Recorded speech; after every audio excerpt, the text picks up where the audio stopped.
parehas man ang rekado, iba-iba ang paghalo at iba-iba din ang mga paglagay. And for this point on, alam natin na may hinanda din ang Onyx Philippines against Blacklist International, but this time is the debut game of Nolan, isa sa mga pinakabagong hero ng MLBB. Excited na ako makita kung anong gagawin ng Blacklist kay Nolan. Oo, kasi yung Nolan nakita natin sa mga ibang games din international, parang ang taas din ang damage potential niya. So depende lang kung paano din magiging rotation. Dahil pag nag-iba din ang pinaka-jungler hero mo or kung XP lane man, ibig sabihin iba yung magiging pattern. And napakabilis din mag-rotate ng isang Nolan. Ito yung mga halos anti-dash na. Basta may energy ka. And speaking of energy, no, nagiging importante ngayon ang purple buff para sa Blacklist International. Kaya-kayang pigilan ng Onyx Philippines ang momentum ng Blacklist International as we head on to game number 2. Blacklist International versus Onyx Philippines. Purple start na naman parehas ang ating mga junglers. Confirmed nga na jungle yung kay Sensui kasi parang kanina medyo tinatahipan natin kung saan talaga mapupunta dahil meron ding Fred rin. So ibang putahe nga ngayon ang hatid sa atin ng Blacklist. Ngayon naman Onyx, ang putahe naman na ibinigay nila is niliko-liko nila somehow yung positioning or pinaka-role ng mga heroes. Na Matilda biglang naging mid lane dito, which means na dapat mag-rely sila dun sa poke. At I would say na damage output nila, kakapusin sila sa dulo kasi katapat nila, mga Farsa, you have the Minotaur for the sustain. So, ito yung kailangan i-solve ng Onyx later on. At actually, itong nahiwagaan ako dito sa Pakito, it makes sense versus Farsa, versus Brody in a way. Pero kasi, kung babalikan natin nung Season 10, nung XP lane talaga ang Fredrin yung pinangkokontra dun sa Pakito kasi dahil sa sobrang dalas nung pag-chain ng mga taunt, ng mga stun, mga crowd control, hindi nakakilos yung Pakito. Tsaka ito si Fredrin, sikat para sa kanyang counter punch na Praesor's Wrath. Kung baga sasapakin ng 10 beses ng isang Pakito, isang lagapak lang, kung kidnapan, tumama, could translate to a big kill. Still, tahimik pa rin ang ating laro. Pakiramdam ko for this entire series, makakuha tayo ng seasonal low ng ating mga total kills. Feeling ko din kasi nag-aabangan lang talaga yung mga players kasi as much as possible ayaw mo magbigay ng early kill pagka dating doon sa may turtle objective. Pero yung nga lang nagkakitaan yata, makakapag-flicker out pa dito si Kram at naramdaman din. Kasi kung nagkataon, si Super Friends pwede rin gamitin ang kanyang guiding wind para masagip si Kram. Magpapa-level 4 dito si Yue dun sa may top lane. Yung rotation ng Blacklist International. Ang ganun din naman ginawa ng Onyx. So huwag kayong magulat dito sa Matilda na to, hindi to roam. So ganun, pare sila ng idea dito. They want to get ultimates up. And yun na nga yung maka-achieve dito. Pero yung Blacklist magpo-4 dito si Renny J. Big ultimate already up para sa Blacklist. Perfect ang kanilang timing at mukhang ibibigay yata ng Onyx ang turtle. Hindi na makakapag-contest pa. Nakasilip si Ryzen pero nakuha na agad ng Blacklist International. So Onyx ngayon kailangan na naman ulit nilang kumuha ng mga traits. May mukhang same trajectory ang ating nakikita mula sa game number 1. Tahimik na tumataas ang objective control rate ng Blacklist International. Pero this time around ay mukhang nakakakuha naman ng gold lead din ang Onyx. Kumbaga pabalik-balik lang nagpipingpong ang ating gold lead. Alam mo yung mga gantong moments, parang sinabi mo na gold lead lang din naman, parang mag-focus ka lang din sa may bandang gold lane. Kasi diba most of the time, pagka humaba na yung laban, biglang magugulit ka lang, saan nanggaling yung damage ni Nets? So bakit biglang ang sakit na? So probably ganun ang gustong gawin ngayon ng Onyx. Iwas muna nila doon sa teamfight kay Nets. And, So, yung Blacklist parang masaya yata sa slow-paced game eh. Kasi yung Minotaur eventually alam natin na madali siyang patumbayin sa early game pero pagdating ng late game kaya niya lang tangkihin lahat. And that's also applicable dun sa may Fredrin. If I were to compare yung late game ng dalawang teams, parang mas pabor ako sa Blacklist dito eh. And the range of Brody as well, napakalaking bagay. But Super Friends going for Yue. Oo, ito yata ang gusto nila gawin. Napagandang set of play pero Yue makakapag-wings by wings. Mukhang turnaround kill pa nga. Meron pa rin airstrike pero nagkaroon na ng mga pokes. Makakatakas parehas. Kalmado na ulit. And speaking of kalmado, napakakalmado ni Yue doon. Parang ramdam mo na hindi siya kinabahan. May tiwala kay Renny J. And that was such a great disengage na kamuntikan pang makakuha ng kill. Pero mukhang at least ngayon mas proactive na ang Onyx Philippines. Nakakagawa na sila ng mga plays eh. Parang nandun na yung nila. Nandun na yung initiative nila. Parang as much as possible, gusto nila na sila yung mauna pag doon sa mga sets. Oh, wait lang. Middle lane, speaking of Oh. assets, ito na ulit. First blood kay Super Friends. Ito na yung sinasabi natin Mathilda na may damage at sakto. Meron pa nga turtle objective. Pwede pumwesto dito ang Onyx habang makakabili na si Nets ng kanyang Haas Claws. Pero top lane, merong suntukan na magaganap. Edward and Cram. Ryzen. Sama pa ni Ryzen. Nandito na si Escalera. Same goes with Super Friends. Oh no! Medyo mawala dito ng mga Edward! shield. Pero Edward's gonna be down. Escalera makakasecure ng kill niyan. Pwede dumiretso dito sa may turtle objective. Pero may vision for Blacklist. Maganda ang naging rotation ng Onyx Philippines at mukhang makaka-turtle pa sila pero Super Friends, iikot-ikot na pero hindi sapat yung kanyang movement speed para makatakas pa. Pero Turtle, mukhang mapupunta na sa kamay ng Onyx Philippines. Napaka-crucial nung ginawa ng Onyx na mahanap doon si Edward. And of course, na-punish pa nila with the chain stance coming out from Escalera as the roaming Edith. Nakita natin. Yun nga lang nabigyan doon sa Super Friends. But overall, maganda sa Onyx. Every time na mapipigilan nila yung playmaker ng Blacklist International, which is Edward in this case, ito yung nagiging advantage for Onyx. Wow. Interesting item na Si inuna Halberd? dito. Si Halberd agad.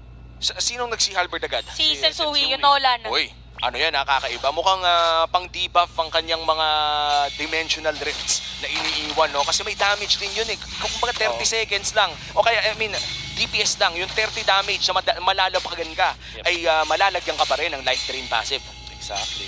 Kailangan talaga. Parang siya na dito yung pinakamagbibigay ng edge doon sa kanyang teammates para if ever dire-diretso na silang pasok. So interesting nga para dito sa Blacklist lalo na kay Sensui. Op, taunt lang. Oh, taunt lang, Super Friends, buhay pa rin naman. Escalera with a flicker play! Op, ito yata yung inaantay nila. May pagbawi dito ang side ng Onyx pero napaganda minuos yun. Meron pa Oh! meron airstrike. US sakto. Makakakuha ng kill doon na. Baliktad pa nga ang setup play. Nag-conceal, nag-flicker, okay na yung conceal play, pero yung disengage counter punch ng Blacklist parang ang linis din. Onyx, hindi sila well-informed dun sa laban na yon. Uy, meron sa bottom lane ha. Wait lang. Jay! Mary J! Hindi na makakatakas. Makakuha ng kill doon ang side ng Blacklist. Habang si Edward dito kukuha nila lahat ng mga damage sa saluhin. May Wow. makakakaltok. Pero yun nga lang, Ryzen ay makakakuha ng kill. Medyo naging late ata ang flicker ni Agent Zero doon, hindi kumagat ang bawas. At dahil dyan, Onyx Philippines pa rin ang may hawak ng kalamangan. At wala si Edward for this turtle fight once again. Sinasabi natin na importante ang role nila. And knowing na walang flicker din yung Minotaur na ginamit na doon sa may mid lane, Onyx can definitely take this turtle for themselves. Onyx Philippines starts the turtle pero nandyan pa rin si Rene J. Si Sensui ay nagmamasid lang sa may bandang gateway. Lamang siya ng level At si Super Friends mukhang Nakabang nag-aabang ng magandang angulo for a possible circling eagle. Pero mukhang may turtle dance tayo. Ito na ang meta. Sayawan pati sa turtle. Pero Escalera nasa may bandang gilid. Nakaredy yata sila pero makuhuli agad si Cram. Hindi na nakasuntok pa. Habang si Ryzen doon sa may gitna dadaan. Marereset nga lang yung turtle. Halos walang buhay kaya aalis na lang muna. At look at the control dahil Sensui, itutuloy niya dito yung turtle objective. Habang yung Onyx aalis na lang muna. That is a 2 out of 3 turtle take para kay Sensui in this matchup. Pero si Oheb ay mukhang mapoprotektahan ng kanyang tore. Onyx Philippines pa rin ang may lead despite the objective na take na nakuha ng Blacklist. Wolf, bakit nga ba na-maintain ng Onyx ang lead nila dito? Nakakuha sila ng mga side lane pushes. And in fact, actually, dun sa turtle fight na yon, ang pinrioritize ng Onyx is minions. Nagulat nga ako na yun yung ginawa nila kasi alam nila walang flicker si Rene J, nakakapatay lang nila doon kay Edward. So it means na kaya nilang magstay doon sa turtle dahil mas marami silang mga heroes. Pero inuna nila yung mga minion wave. So ito yung hula ko na dahilan kung bakit nasa kanila pa rin yung gold sa ngayon. And right now, napaka-importante talaga na nasa Onyx pa rin ang kanilang gold lead dahil meron silang Joy na tinatawag nating talagang dependent sa mga snowball na pwede niyang gawin. So may chance pa rin ang Onyx na palakasin pa mas lalo si Ryzen. Already playing a great game, 2-0-1. At saka sabihin na natin yung Joy, ito yung mga nakikita natin mga amazing plays na bigla na lang kahit limay nasa harap. Joy's amazing place. Oh, Joy's amazing amazing plays. plays. Na okay, nasaan yung gold laner ng isang team, tapos magugulat ka lang, hala, bigla nawala. So pwedeng ganon ang gusto gawin. Pero Oy! narinig na natin yung Kusil. Pero mababaliktad yata as Hohe will secure the Oy! kill. Pero nga si Escalera may bilang flicker out habang si Kramer suntok na strike para sa kanya. At killing spree na para dito kay Ryzen. Ang daming nakuha ng Onyx doon with Escalera using the Primal Wrath as well. Talagang nakita natin yung kalamangan na meron sila na lumobo na ngayon ng 2,000. Wolf, mukhang yung Lord minamata na rin ng Onyx. This is their power spike for sure. Hindi pwedeng bitawan ng Onyx yung lead na meron sila sa ngayon. Kamutikan lang. Kamunti ka na. Napadaan lang saglit na patrip to Jerusalem eh. Pero ano nga yung sinasabi mo kanina, Wolf? Yeah, but it's just really na kailangan hawakan ng Onyx yung kanilang lead.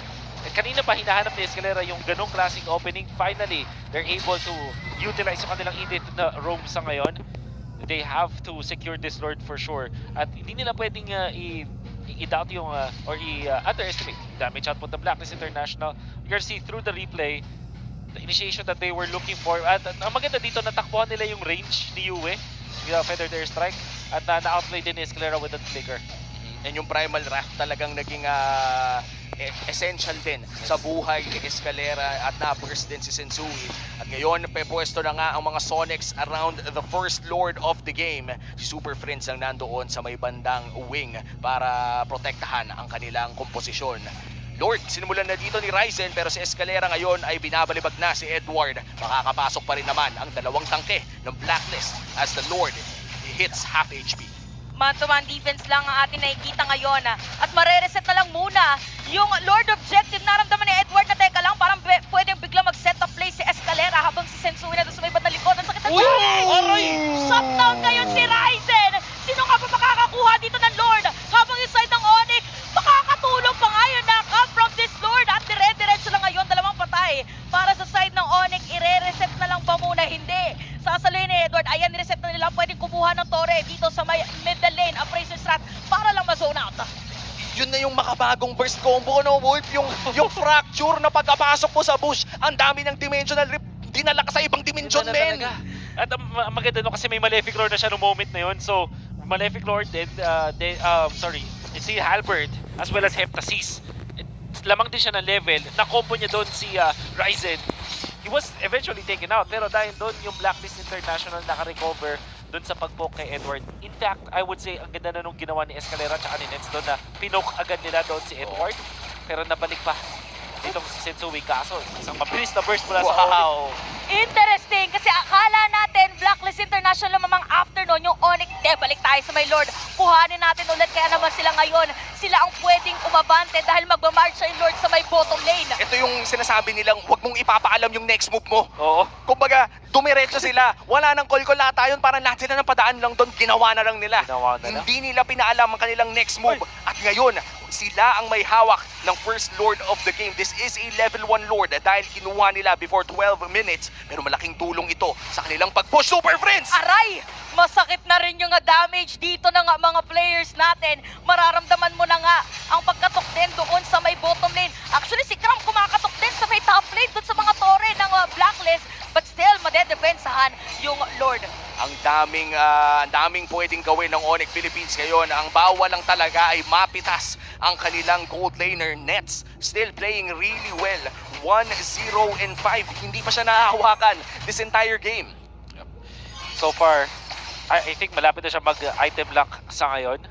Naka-Berserker's Fury, obviously yung mga essentials para sa isang Irithel, Hasclaws, Windtalker ang kanyang inuna dito for maximum attack speed. Parang sakaling ganun ulit yung gawin ni Edward, kung maaaring magpapakita ulit siya dun sa mga Lord Dance, hindi sila magdadalawang isip na i-go dun sa Edwards, which is something na kailangang sagutin dito ng Blacklist International. Ang unlikely nga lang na mangyari kasi alam natin kapag ang si Sensui gumagamit ng mga utility junglers like yung mga tanks, siya din yung mahawak dun sa may Lord Dance. This time, kailangan niya maglaro ng kakaiba. Kailangan maging assassin talaga yung galawan niya dito. Oh, and I think this is the downside of playing Nolan or pure assassins in general, no? Hindi ikaw yung pwedeng mag-hold ng Lord and still Sensui is playing okay, I would say 2-2.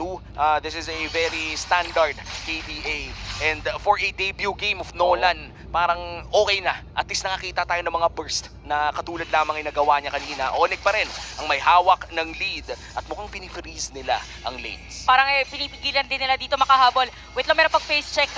si Edward. So lalayo na lang muna. Again, Onyx, as much as possible, nire-restrict nila yung possibility for Blacklist International na makahabol, pero Blacklist, dumediretso lang din naman. So if ever na merong pumitik at magkamali ng setay, probably it will cost them a good team fight. Or baliktad ang pwede mangyari. Ay, yung mga face check na lang, gugulat ka na lang eh. Oo nga, biruin mo yung face check mo, may kamuntikan ka pang mapatay na that's just the damage na mayroon si Cram ngayon. At sadly, kung hindi tumama ang fracture at mga dimensional drifts ay kita natin doon, majority of the damage na pwedeng ilabas ng Nolan ay hindi mo mararamdaman at all.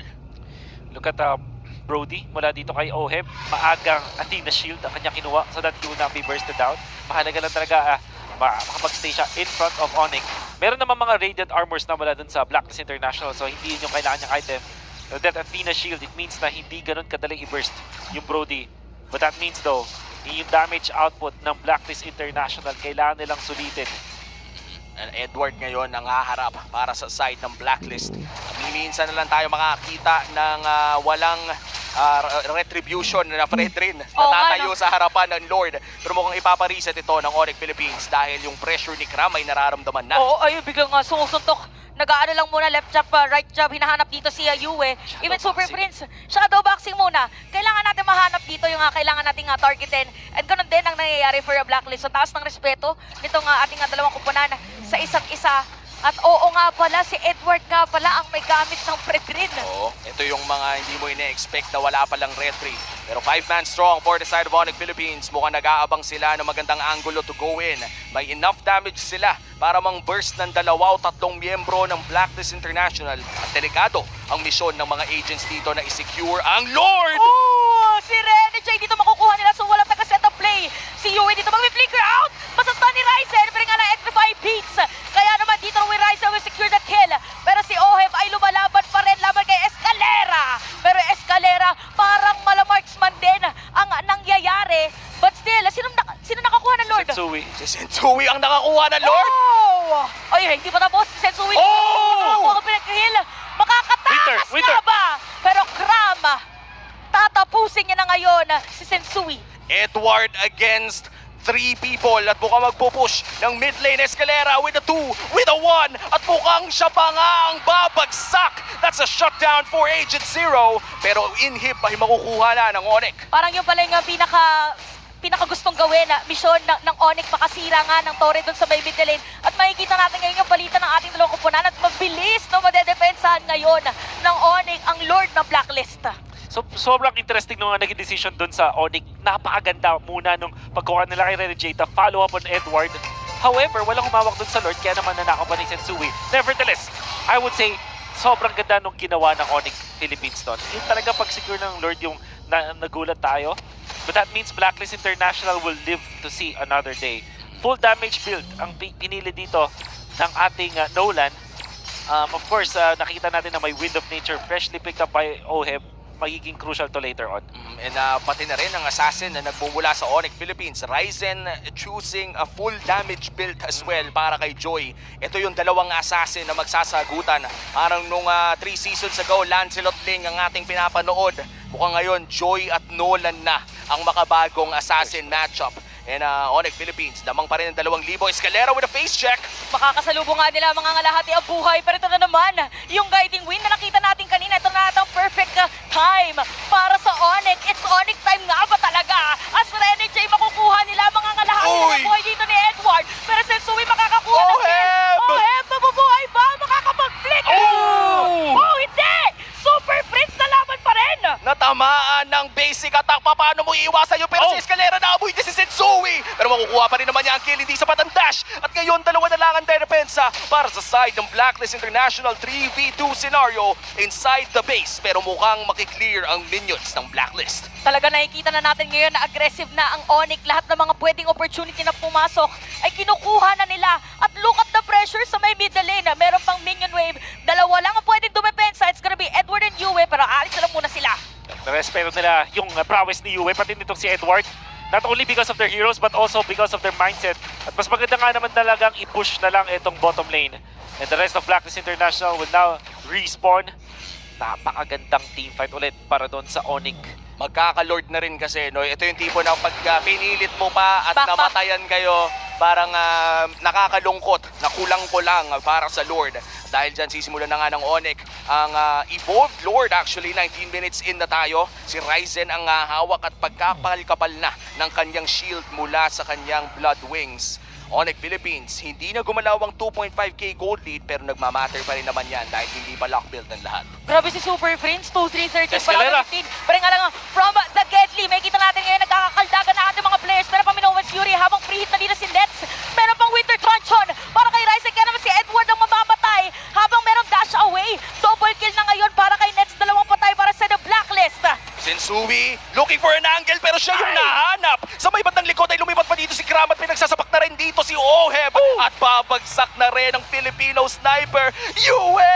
Nag-iisa ka na lang! Naku, mahirap na nga yata. At siya na nga lang talaga ang natitirang dumefensa para yun sa The Blacklist International. Hindi nahahayaan pa dahil tower knock na ngayon ang Onyx. At para sa ating unang laban ngayong araw, 1-1 agad! This winning moment is brought to you by our official sponsor, FWD Life Insurance. Nakahanap ng paraan ang Sonics at na-even nila ang ating scoreboard. Surnament na may Game 4 na tayo. Nagising na ngayon yung Onyx mula dun sa game number 1 na hindi sila makakilos this time. Ang ganda ng instincts na nakita natin mula sa Onyx. And very